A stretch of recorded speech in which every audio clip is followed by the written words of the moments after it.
Il y a des hommes qu'on enterre vivants? Pas sous la terre, non, mais sous le mensonge. Il y a des regards qu'on oublie? Et des noms qu'on efface comme de la poussière sur une vitre sale. Il s'appelait Kofi. Un simple chauffeur. Un homme sans bruit, sans défense, sans fortune.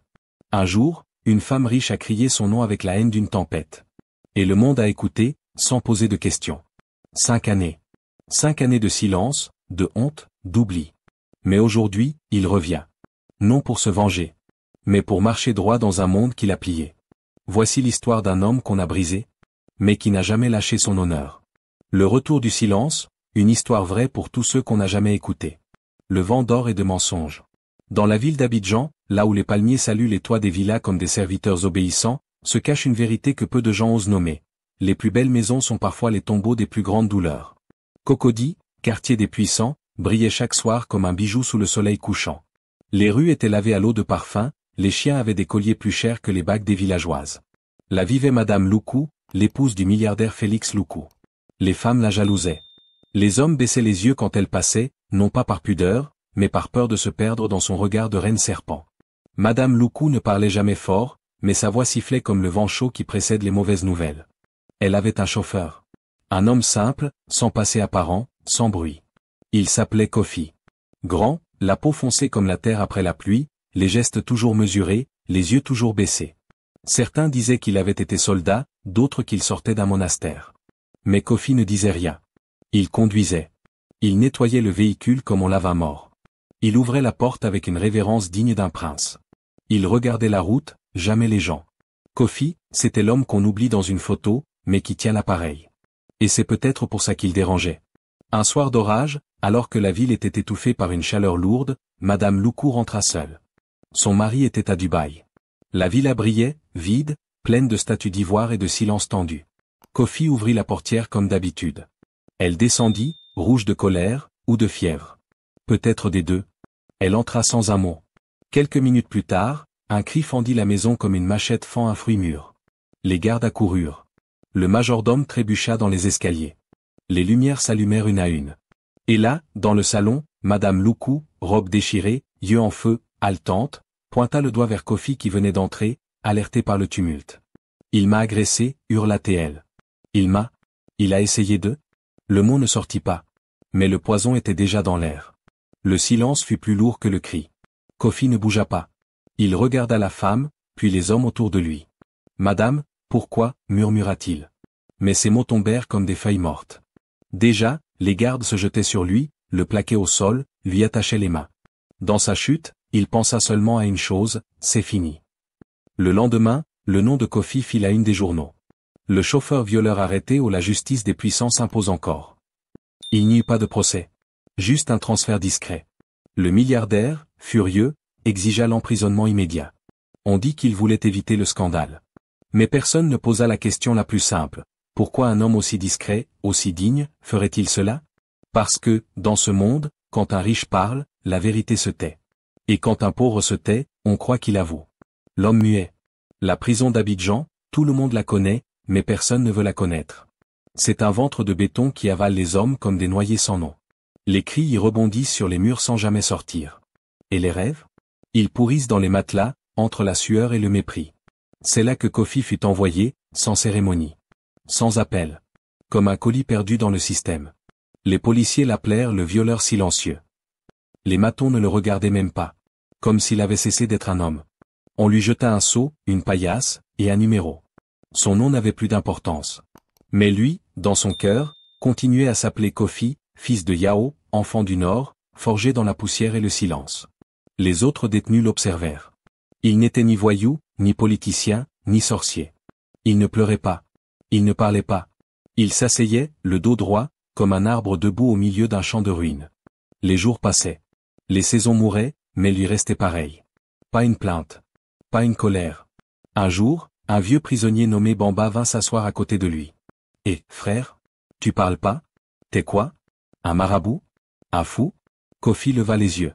Il répondit calmement, comme si le vent parlait à travers lui. « Je ne parle pas quand l'eau est encore sale. Hein? Quand la vérité sera claire, je boirai. Pas avant. » Bamba hocha la tête, impressionné. « Alors toi, t'es pas d'ici. T'es un homme d'avant. Depuis ce jour-là, on l'appela l'homme muet. Non pas parce qu'il ne pouvait pas parler, mais parce qu'il refusait de le faire. Un mois plus tard, un griot vint chanter pour les prisonniers. Un vieux avec une cora au dos, des mots comme des braises sous la langue. Il chanta pour les voleurs, les menteurs, les enfants perdus. Puis, il s'arrêta devant Kofi. Le regarda longuement. Et dit, « Celui-là est un tam-tam creux. On croit qu'il est vide, mais il garde le son pour les funérailles. Ne le jugez pas. Car le fleuve ne fait pas de bruit quand il est profond. » Les prisonniers restèrent silencieux. Ce fut le seul moment où Kofi baissa les yeux. Pas de honte, mais d'émotion. Le temps en prison n'est pas mesuré en jours. Il est mesuré en regrets. En absence. Kofi perdit tout. Sa liberté. Son nom. Et pire que tout, sa dignité. Mais il garda une chose que personne ne put lui voler. La paix intérieure. Dans sa cellule, chaque nuit, il priait en silence. Non pas pour être vengé. Mais pour ne pas devenir ce qu'il disait qu'il était. Un homme peut tout perdre. Mais s'il garde sa lumière, il n'est pas mort. Kofi vivait, comme une braise sous la cendre. Quand ces 5 années furent écoulées, un gardien entra un matin. Et, l'homme muet. Prépare-toi. C'est fini pour toi. Fini? Non. C'était le commencement. L'étoile éteinte. La porte de la prison grinça comme un vieil arbre malade. Kofi sortit sans bagage. Il avait tout laissé derrière lui. Même son ombre semblait hésiter à le suivre. Le ciel était lourd ce jour-là. Gris comme du charbon mouillé. On aurait dit que le monde lui-même ne savait pas s'il devait pleurer ou se taire. Devant le portail rouillé, personne ne l'attendait. Sauf une silhouette, assise sur un caillou, enroulée dans un pagne jaune effacé. C'était Madembélé, la vieille du village. Celle qu'il avait recueillie enfant, quand ses parents avaient été emportés par la fièvre rouge. Elle avait traversé des kilomètres en car et en poussière pour le voir sortir. Dans ses mains tremblantes, une calebasse d'eau fraîche. « Bois, mon fils, dit-elle. Bois doucement. Cette eau vient de la rivière de ton enfance. » Kofi prit la calebasse. Il la porta à ses lèvres. Mais l'eau, douce et froide, avait le goût de cendre. Il la but quand même. Jusqu'à la dernière goutte. Puis il dit, le regard perdu. « Je ne suis plus celui que j'étais. » Ma lui prit la main. « Personne ne l'est, après la tempête. Mais si tu respires encore, c'est que les ancêtres ont laissé ta bougie allumée. » Ils retournèrent ensemble au village de Kanisokura, terre rouge, toit en tôle, vent sec comme une gifle. Les enfants couraient pieds nus, les vieux jouaient aux dames sous le manguier, et les chèvres traversaient les ruelles comme si elles connaissaient les secrets du monde. Mais quand les gens virent Kofi, certains détournèrent le regard. D'autres chuchotèrent. « C'est lui. Celui qu'on a dit. Mais si c'est faux ? La rumeur est un serpent, même si on lui coupe la tête, son venin reste dans la bouche des gens. » Kofi s'installa dans une petite case au bord du village. Il ne parlait à personne, sauf à Ma. Il réparait les outils cassés, les lampes, les vélos, les machettes. Sans un mot. Sans un prix. Il mangeait peu. Dormait peu. Mais priait toujours. Un soir, sous la lune, Ma s'assit près de lui. Elle regarda le ciel et dit. « Tu sais, autrefois, on racontait que chaque homme est une étoile. Mais certaines étoiles tombent, et tout le monde regarde leur chute. Personne ne regarde celle qui brille sans faire de bruit. » Il répondit d'une voix douce. « Moi, j'étais une étoile sans lumière.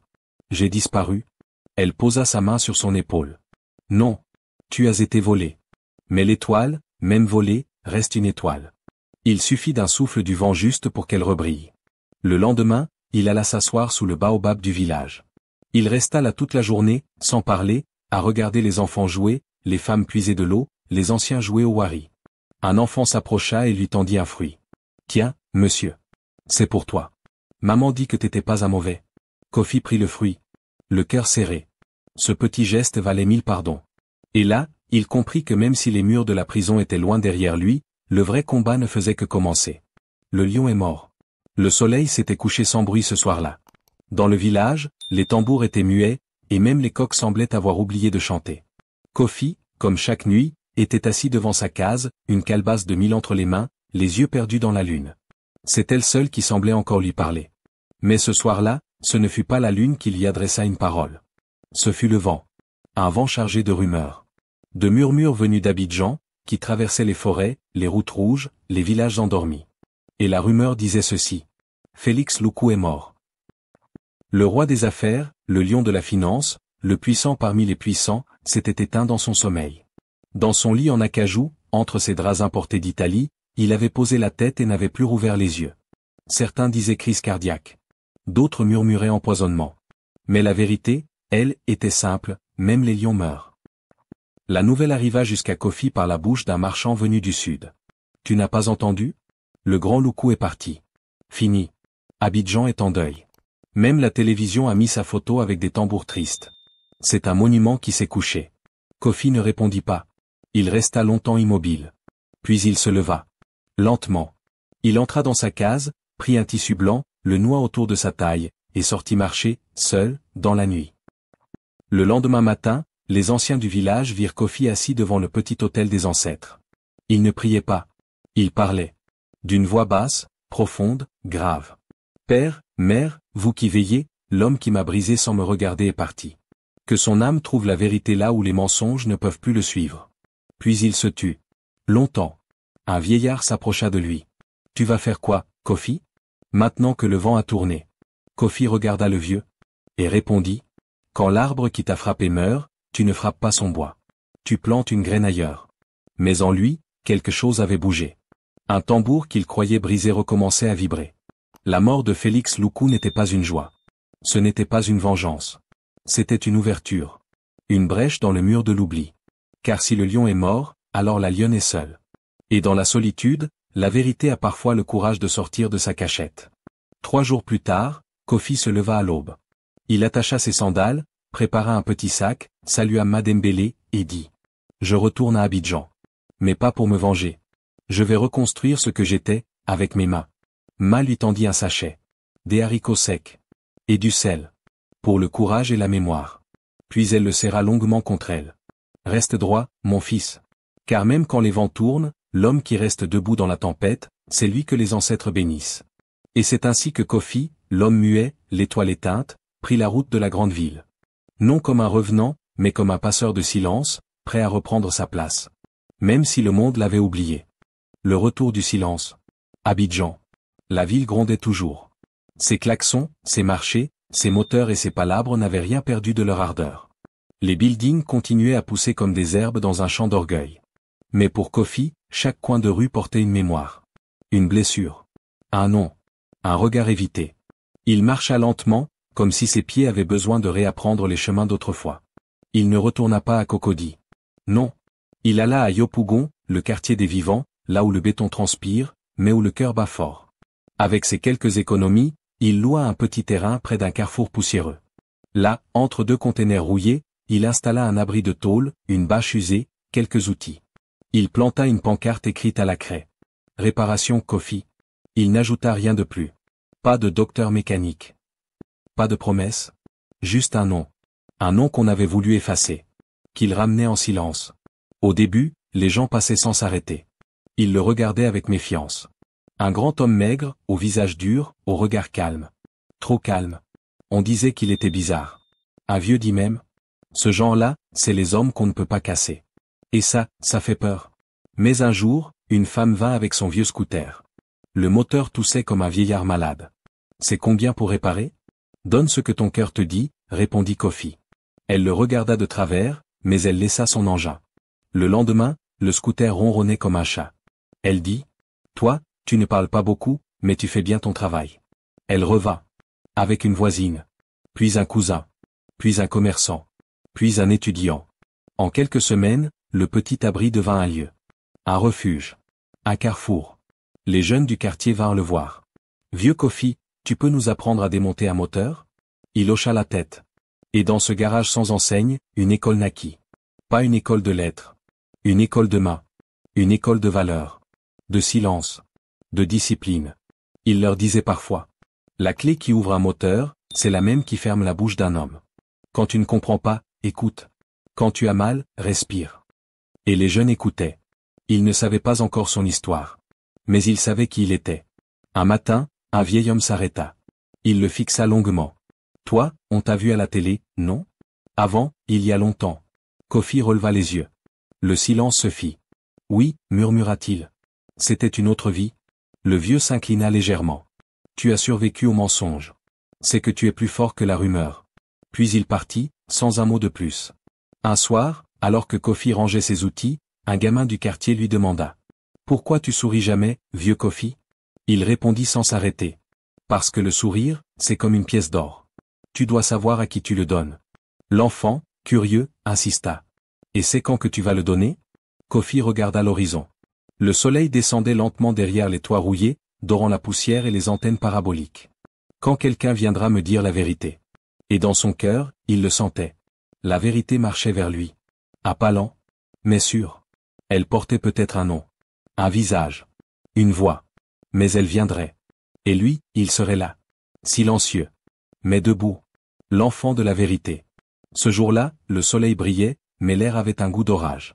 Kofi était assis, les mains noires de cambouis, la tête dans un moteur. Le garage bourdonnait doucement, les jeunes riaient, une radio grésillait, et quelque part, une femme vendait des bananes grillées dans la fumée parfumée. Puis, un silence étrange. Une pause dans le temps. Comme si le monde retenait son souffle. Quand il releva la tête, elle était là. Une jeune femme. Élancée, élégante, mais le regard chargé. Elle portait une robe simple, mais son port était noble, presque triste. Ses yeux cherchaient quelque chose, ou quelqu'un. Elle s'approcha. « Excusez-moi. Vous êtes Kofi ?» Il essuya ses mains lentement. Son visage ne montrait rien. Mais à l'intérieur, ses os semblaient vouloir se briser. « C'est moi ?» Elle inspira profondément. Sa voix tremblait. « Je suis Aïssata Loukou. » Le monde sembla s'arrêter. Le nom. Ce nom. Il explosa dans l'air comme une gifle silencieuse. Kofi ne dit rien. Il cligna simplement des yeux. Comme pour être sûr qu'il n'hallucinait pas. « Je suis la fille de Madame Loukou. » Il s'assit sur une caisse. Lentement. Comme si ses jambes n'étaient plus sûres. Elle baissa les yeux. Sa voix devint un souffle. « Je sais ce qu'elle a fait. Je sais ce qu'elle vous a fait. Elle vous a accusé, pour cacher quelque chose. Une histoire avec un homme de pouvoir. Elle avait peur, elle a menti. » Kofi la regardait. Droit. Muet. Elle m'a tout avoué. Un jour, en pleine nuit.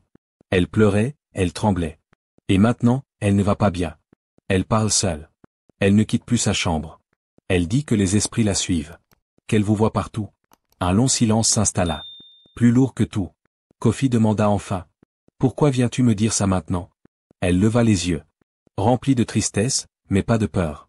Parce que je ne veux pas être la fille du mensonge. Je ne veux pas porter ça en silence. Ce que vous avez vécu, c'est une injustice. Et moi, je ne veux pas laisser le silence vous tuer 2 fois. Le vent se leva. Il faisait chaud. Mais Kofi eut froid. Il se leva. Marcha lentement vers l'arrière du garage.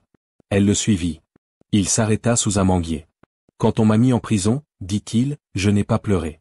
Quand on a oublié mon nom, je n'ai pas crié. Mais là, en t'écoutant, je sens mes genoux vouloir céder. Elle mit la main sur sa poitrine. Je suis désolé. Il leva la main. Doucement. Garde ta douleur. Elle est légitime. Mais ma souffrance à moi, ne me l'arrache pas. C'est elle qui m'a gardé en vie. Ils restèrent un moment ainsi. 2 âmes blessées, l'une par héritage, l'autre par silence. Puis Kofi dit. Est-ce que ta mère sait que tu es venu? Non. Si elle savait, elle me tuerait de honte. Et toi, tu veux quoi de moi? Elle hésita. Puis dit simplement. Rien. Juste que vous sachiez. Que quelqu'un vous croit. Que vous ne soyez plus seul. Kofi ferma les yeux. Puis murmura. J'ai attendu 5 ans. Pas pour qu'on me croie. Mais pour que le mensonge s'étouffe de lui-même. Il vient de le faire. Quand elle partit, il ne la retint pas. Il la regarda s'éloigner, comme une étoile filante qu'on n'attendait plus. Une étoile que la nuit avait recrachée. Et dans son cœur, quelque chose changea. Pas une paix. Non. Mais une fracture qui cessait de saigner. L'arbre ne tombe pas 2 fois. Les jours passèrent. Mais Kofi n'était plus le même. Ses gestes étaient toujours précis. Sa voix toujours rare. Mais ses silences, eux, avaient changé. Avant, ils étaient lourds comme des pierres. Maintenant, ils étaient calmes. Comme un ruisseau qui a trouvé son chemin. Dans le quartier, la rumeur avait vite couru. La fille de Madame Loukou est venue. Elle a tout dit. C'est donc vrai ce qu'on disait. Mais Kofi ne parlait toujours pas. Il écoutait. Un jour, un de ses apprentis l'aborda à la fin du travail. Patron, pourquoi vous ne portez pas plainte? Vous pourriez tout récupérer. Ils vous ont volé votre nom, votre vie. Kofi leva les yeux, doucement. Il sourit, pour la première fois depuis longtemps. Un sourire, triste, mais entier. Tu sais, mon petit, quand un arbre tombe, il fait beaucoup de bruit. Mais personne n'entend les graines qui germent dans le silence. Mais c'est injuste, patron. La justice, ce n'est pas toujours de faire tomber l'autre. Parfois, c'est de ne pas tomber soi-même. Le soir même, il alla voir l'imam du quartier. Un homme sage, au regard profond, qui connaissait les douleurs que les papiers n'écrivent pas. Imam, dit Kofi, si je pouvais effacer ce qu'on m'a fait, je le ferais. Mais à quoi bon recourir à la vengeance, si c'est pour perdre ce que j'ai reconstruit? L'imam posa lentement une main sur son épaule. Mon frère, l'eau du fleuve ne remonte jamais à la source. Mais elle peut irriguer d'autres terres. Et si les autres veulent que je réclame réparation? Dis-leur ceci, j'ai perdu un procès, mais j'ai gagné une âme. La mienne. C'est suffisant. Le lendemain, un avocat bien habillé vint le voir. Envoyé par une association. Monsieur Kofi, vous pouvez porter plainte contre la famille Loukou. Nous avons des témoins, un témoignage direct. Vous pourriez gagner gros. Kofi l'écouta. Puis répondit. Combien vaut un nom volé? Combien coûte une dignité salie pendant 5 ans? Vous pouvez me rendre le temps? Me rendre la confiance? Me rendre mes nuits? L'avocat resta muet. Kofi ajouta, d'une voix lente. Je préfère vivre en paix que mourir en combat. Je suis fatigué, mais libre. Le soir venu, il alla s'asseoir sous le manguier. Le même où il avait reçu Aïssata. Un jeune du quartier vint lui poser une question naïve. Patron, c'est vrai que vous étiez riche avant? Kofi le regarda, surpris. Puis éclata de rire. Un rire sec, profond, qui sortait de loin. Non, petit. J'étais respecté. Et c'est plus dur à retrouver que l'argent. Puis il ferma les yeux. Et il pensa à Madame Loukou. Il ne ressentait plus de colère. Juste un étrange mélange de pitié et de distance. Elle était enfermée dans une prison plus grande que la sienne, celle du remords. Et ça, aucun juge ne pourrait la libérer. Kofi se leva, regarda le ciel, et murmura. Celui qui tombe 2 fois sur le même tronc n'a pas appris à marcher. Moi, je suis debout. Le chant du baobab. Des années plus tard, à Yopougon, tout le monde connaissait le vieux Kofi. On ne parlait plus de lui avec des soupçons. On murmurait son nom avec respect, comme on nomme un vieux arbre qu'on ne coupe pas. Son garage était devenu plus qu'un lieu de réparation. C'était une école. Un refuge. Une parcelle de vérité dans un monde d'apparence. Le matin, les jeunes venaient avec leurs mains pleines de cambouis et leurs rêves encore fragiles. Ils apprenaient à démonter un moteur, oui. Mais surtout, à rester dignes. Calmes. Solides. Car Kofi ne leur enseignait pas seulement la mécanique. Il leur transmettait le silence qui guérit, le pardon qui libère, et la paix qui ne se vend pas. Parfois, il leur disait. Si ton cœur est un tam-tam, ne le tends pas à n'importe qui. Certains mains frappent pour briser. D'autres pour faire chanter. Et les jeunes l'écoutaient, comme on écoute un feu qui parle. Un jour, un griot de passage s'arrêta devant son garage. Il avait entendu parler de l'histoire. De l'homme brisé qui n'avait pas hurlé. De celui qu'on avait accusé, enterré vivant, mais qui était revenu sans chercher le sang. Il demanda à Kofi. Puis-je raconter ton histoire au village? À la radio? Aux enfants? Aux anciens? Kofi sourit. Il regarda le ciel. Ce n'est plus mon histoire. C'est celle de tous ceux qu'on a fait taire. Si tu peux en faire un chant, alors chante. Le griot hocha la tête. Puis, ce soir-là, il alla s'asseoir sous le vieux baobab d'Abidjan. Les enfants s'approchèrent. Les anciens ouvrirent leurs oreilles ridées. Et il commença. Écoutez, écoutez l'histoire de l'homme silencieux.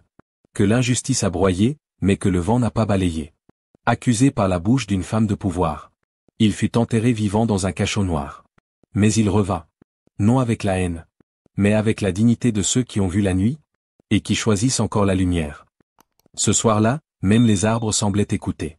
Et dans son garage, pendant que la ville dormait, Kofi regardait les étoiles. Certaines brillaient. D'autres, il les reconnaissait. Et dans le fond de son cœur, une voix douce disait « Tu n'es plus seul. » Merci d'avoir écouté cette histoire. Si elle a touché quelque chose en vous, si elle a réveillé un souvenir, une émotion, ou simplement un peu d'espoir. Abonnez-vous. Pas seulement pour une vidéo de plus.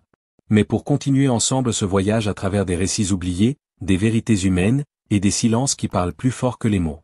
Votre écoute donne vie à ces histoires. Merci d'en faire partie.